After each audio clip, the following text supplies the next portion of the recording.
اور ہم اس کو 50 روپے میں بیچ رہے ہیں، تو یہ تو نہیں ہو سکتا۔ دوسرا یہ ہے کہ اس وقت جو ہمارے پہ قرضے چڑھے ہوئے ہیں وہ بلینز کے حساب سے ڈالرز ہیں، اس کو ہم نے کیسا اتارنا ہے؟ ابھی تک تو یہی ہو رہا ہے کہ ہر سال قرضہ بڑھ رہا ہے اور ہم ایک قرضہ لے کے پچھلے قرضے کو اتارتے ہیں۔ تو لہذا جو حقیقت ہے، ریالٹی ہے، گراؤنڈ ریالٹی ہے، وہ تو یہ ہے کہ ہم نے سخت فیصلے ہمیں کرنے ہوں گے اور ہمیں کوئی ایسا طریقہ کار استعمال کرنا ہوگا کہ کوئی ہمارے قرضے جو ہیں کم از کم ہر سال اگر 5% بھی کم ہوتے جائیں تو شاید ہمارے لیے جو مستقبل ہے کوئی بہتر ہو جائے۔ لیکن اگر یہی حالات رہے تو یہ جو مصیبت آج ہمیں نظر آ رہی اور ٹل گئی ہے، وہ پھر اگلے سال پہ یہی حالات ہوں گے۔ گور صاحب، آپ کو یہ نہیں لگتا کہ یہ عمران خان صاحب کی جو پاپولیرٹی ہے، جس کے بارے میں ان کا خیال ہے کہ بہت بڑھ گئی ہے، وہ بائی ڈیفالٹ ہے، اس کا کریڈٹ ان کو نہیں جاتا، کیونکہ انہوں نے تو ایسا کوئی کارنامہ نہیں کیا اپنی حکومت کے دور میں، کریڈٹ جاتا ہے مفتاح اسماعیل کو، وہ ہے آپ کا اصل ہیرو؟ سر ایکچولی خان صاحب کو تو بڑا سارا کریڈٹ جاتا ہے جو انہوں نے کام کیا ہے، لیکن یہ حکومت جو کر رہی ہے، امپورٹڈ حکومت جو کر رہی ہے، اس کا ایک سمپل سے جواب ہے۔ اب ان کو اپنے نااہلی کا اور جو بھی ان کی انیفیشنسی ہے، اور ان سے کام تو ہو بن نہیں پا رہا، اکانومی زیادہ خراب ہو گئی، ڈالر کہاں پہ چلا گیا، اب ان کو کوئی اور بندہ نہیں مل رہا تھا، تو کمزور آدمی کو سمجھ کے کہ اس کی کوئی کنسٹیچوئنسی نہیں ہے، سارا کچھ ملبہ ڈال دیجیے گا مفتاح اسماعیل پہ۔ کیا یہ فرسٹ ٹائم ہے جو 4 مہینے بعد آج آپ کے خیال میں مفتاح اسماعیل کمزور آدمی؟ سر میں یہ کہہ رہا ہوں کہ نہیں، اس کی اپنی کنسٹیچوئنسی، وہ اتنا پولیٹیکل بیک گراؤنڈ رکھنے والا آدمی نہیں ہے، تو انہوں نے سارا اس پہ ڈال دیا۔ پہلے بھی کیا اس سے پہلے پیٹرول پرائسز پہ مریم نواز اور شہباز شریف آمنے سامنے نہیں ہوئے؟ آج یہ آ رہا ہے کہ کیونکہ فیصل آباد میں الیکشن ہو رہا ہے تو ان کو اب یاد آ گیا۔ سارا وقت اس نے لندن میں گزارا، عوام کی تو خبر لی نہیں۔ اور انٹرنیشنل کمیونٹی میں دیکھیں کہ پاکستان کا آؤٹ لک جب سے حکومت آئی ہے، پاکستان کا آؤٹ لک سٹیبل سے نیگیٹو میں چلا گیا۔ آج سعودی عرب نے پاکستان میں مزید $1 ارب کی انویسٹمنٹ کا اعلان کیا ہے، کل قطر نے پاکستان میں $3 ارب کی انویسٹمنٹ کا اعلان کیا ہے۔ حامد میر صاحب، وہ ایک انویسٹمنٹ پورٹ فولیو ہوتا ہے، وہ جب آئے گا تو بڑا عرصہ لگے گا۔ ایز آف ٹوڈے جو امیڈیٹ سٹیپ لینے والے ہیں وہ حکومت نہیں کر سکی۔ آج تک 4 مہینوں میں حکومت ڈالر کو سٹیبل نہیں کر سکی، عوام کو ریلیف نہیں دے سکی، پیٹرول کی پرائسز کو کنٹرول نہیں کر سکی، اور آج یاد آ رہا ہے اس کو فیصل آباد کے الیکشن کی وجہ سے۔ اچھا، اب اس میں ایک سوال پیدا ہوتا ہے کہ ایک تناولا صاحب دعویٰ کرتے ہیں کہ جناب ہم نے عمران خان کو گرفتار کر لینا ہے۔ فرض کریں کہ عمران خان صاحب کو آپ گرفتار کرتے ہیں، تو اس صورتحال میں جب عابد شیر علی جو ہے وہ حکومت کے خلاف دہائیاں دے رہا ہے فیصل آباد میں بیٹھ کے، آپ اسلام آباد میں عمران خان کو کیسے گرفتار کریں گے؟ یہ بڑا ایک ٹیکنیکل سا سوال ہے رانجھا صاحب کے لیے بھی، اور باقی جو ہمارے مہمان ہیں ان کے لیے بھی اس پہ بات کرتے ہیں ایک وقفے کے بعد۔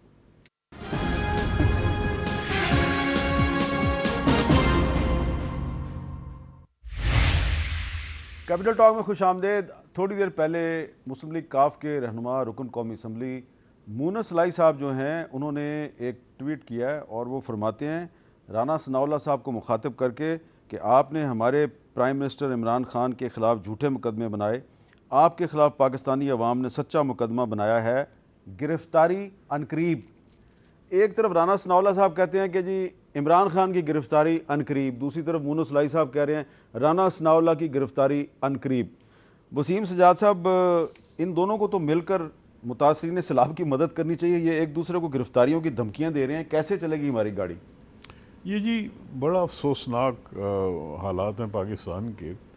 کہ ہمارا جو اس وقت سیاسی نظام ہے وہ بالکل یہی لگتا ہے کہ ایک دشمنی اور کوئی عوام کے جو مفاد ہے یا اس وقت مشکلات ہیں اس کا کسی کو خیال نہیں۔ اور میں دیکھ رہا ہوں کہ جتنی بھی پارٹیاں ہیں وہ ایک دوسرے کے خلاف اس طرح بیانات دے رہی ہیں، اتنی حقارت اور اتنی غصے سے بیانات دے رہی ہیں کہ یہ جمہوریت کے لیے میں خطرہ محسوس کر رہا ہوں۔ ہمارا جو سسٹم ہے پچھلی 18ویں ترمیم کے بعد وہ بغیر ایک دوسرے کے تعاون کے چل نہیں سکتا، اور اگر اسی طرح معاملات رہے تو میرے خیال میں یہ ہمارا جو جمہوری نظام ہے یہ خطرے میں پڑ جائے گا۔ تو لہذا ضرورت اس بات کی ہے کہ ٹون کو کم کیا جائے، اور میرے خیال میں کوشش کی جائے کہ جہاں پہ کوئی تعاون ہو سکے وہ رہیں کھولی جائیں، اور پاکستان کو کوئی بہتر راستے کی طرف لے جایا جائے، حقارت دشمنی اس کو ختم کیا جائے۔ جی گور صاحب، یہ عمران خان صاحب جو ہیں وہ اگر گرفتار ہوتے ہیں تو کیا ساتھ ہی رانا ثناء اللہ صاحب بھی گرفتار ہو جائیں گے؟